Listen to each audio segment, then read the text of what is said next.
లావు తగ్గాలా? లావు తగ్గేందుకు కావలసిన పదార్థాలు వంటింట్లోనే ఉన్నాయి. వీటిని తినడం వల్ల బరువు తగ్గడమే కాకుండా ఆరోగ్యంగా కూడా ఉండొచ్చు. పెసరపప్పు.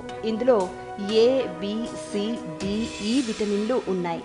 కాల్షియం, ఐరన్, పొటాషియం వంటి మినరల్స్ కూడా బోలెడున్నాయి. అందుకని కొవ్వు పదార్థాలకు బదులుగా ఈ పప్పుని తినమంటున్నారు డైటిషియన్లు. బరువు తగ్గించే పెసరపప్పులో ప్రోటీన్లు, పీచు పదార్థాలు పుష్కలం. అందుకే కాబోలు పెసరపప్పు ఒక గిన్నెడు తింటే పొట్ట నిండిపోయినట్టు అనిపిస్తుంది.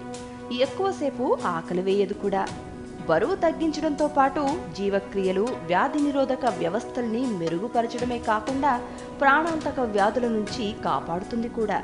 ఈ పప్పుని చపాతీలతో తినొచ్చు. అలా నచ్చలేదంటే వీటిని మొలకెత్తించి అందులో 1 టేబుల్ స్పూన్ కారం, చాట్ మసాలా, 1 టేబుల్ స్పూన్ నిమ్మరసం, ఉప్పు కలుపుకుని తిన్నా రుచిగానే ఉంటుంది. పాలకూర. ఈ ఆకుకూరలో పీచు పదార్థం, నీరు, యాంటీ ఆక్సిడెంట్స్, కే, ఏ విటమిన్లతో పాటుగా మెగ్నీషియం, పొటాషియం, ఐరన్ వంటి మినరల్స్ కూడా మెండుగా ఉన్నాయి. 1 కప్పు కూరలో 10 క్యాలరీలుంటాయి. ఒక్క మాటలో చెప్పాలంటే బరువు తగ్గించడంలో ఇది ఎంతో అద్భుతంగా పనిచేస్తుంది.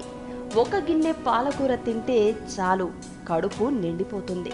మలబద్ధకం సమస్య లేకుండా చేస్తుంది. పీచు పదార్థం పుష్కలంగా ఉంటుంది. జీవక్రియ మార్గాన్ని శుభ్రం చేస్తుంది.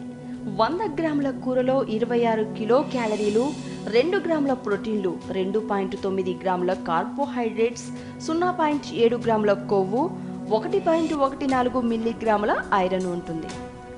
కాకరకాయ. పేరు వినగానే అబ్బో చేదు అనేయొద్దు. సరిగ్గా వండితే రుచిగా ఉంటుంది.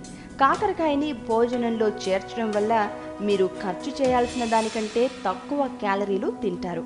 అందుకని కాకరకాయని వెజిటేబుల్ సూప్స్లో చేర్చండి. లేదా లీన్ ప్రోటీన్ అనే చికెన్ బ్రెస్ట్, చేప, సోయా ఆధారిత వెజిటేరియన్ బర్గర్లతో పాటు సైడ్ డిష్గా తినొచ్చు.